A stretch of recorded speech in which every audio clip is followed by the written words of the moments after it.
Di suatu senja berkabut dalam hutan, Empok Sri bertemu raksasa buto ijo yang menawarkan biji timun ajaib dengan syarat menyerahkan anaknya kelak. Tanam biji ini. Tapi ingat, saat anakmu berusia 17 tahun, akan menjadi milikku. Meskipun ragu, Empok Sri mengiyakan permintaan buto ijo. Baiklah, aku akan mengembalikan kepadamu ketika ia berumur 17 tahun.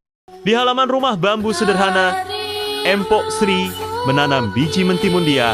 Tanah tangannya gemetar. Semoga Tuhan lindungi anak yang akan lahir ini. Dari dalam timun, lahirlah seorang bayi, perempuan. Kulitnya kuning langsat, rambut hitam halus. Empok Sri menamainya Timun Mas. 10 tahun berlalu, Timun Mas tumbuh ceria. Tapi hati Empok Sri tak pernah tenang. Hari itu semakin dekat.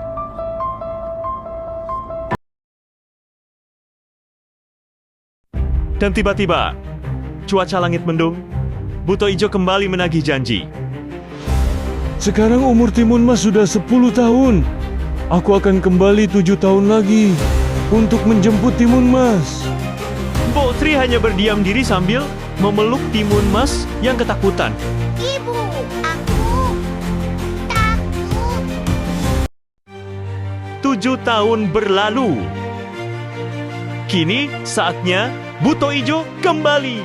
Timun Mas telah mengetahui tentang asal-usul kelahirannya dan mengapa Buto Ijo ingin mengambil dirinya. Maafkan ibu, wahai anakku. Ibu tidak bisa melindungimu. Empok Sri menyodorkan kantong kecil berisi biji timun, garam, dan jarum ke tangan Timun Mas. Mereka berpelukan, air mata mengalir. Gunakan ini, lari, nak. Jangan pernah menoleh.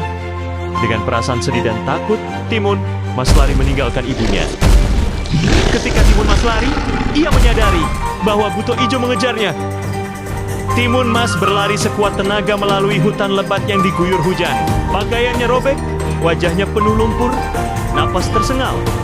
Di belakang, Buto Ijo yang tinggi besar dengan kulit hijau, rambut gimbal panjang, menerobos pepohonan, menggaum marah. Saat jaraknya makin dekat, Timun Mas mengeluarkan benda-benda dari kantong pemberian ibunya. Timun Mas tak punya pilihan. Ia melempar biji mentimun. Tanah pun retak dan tumbuhlah hutan timun lebat. Buto Ijo merobeknya, tapi Timun Mas sudah jauh. Ia melempar garam. Tanah berubah jadi danau air asin, membuat raksasa itu kesulitan berjalan. Terakhir, ia lempar jarum menjadi hutan. Bambu tajam menusuk langit. Tapi Buto Ijo masih belum menyerah. Kau tak akan bisa kabur, anak kecil.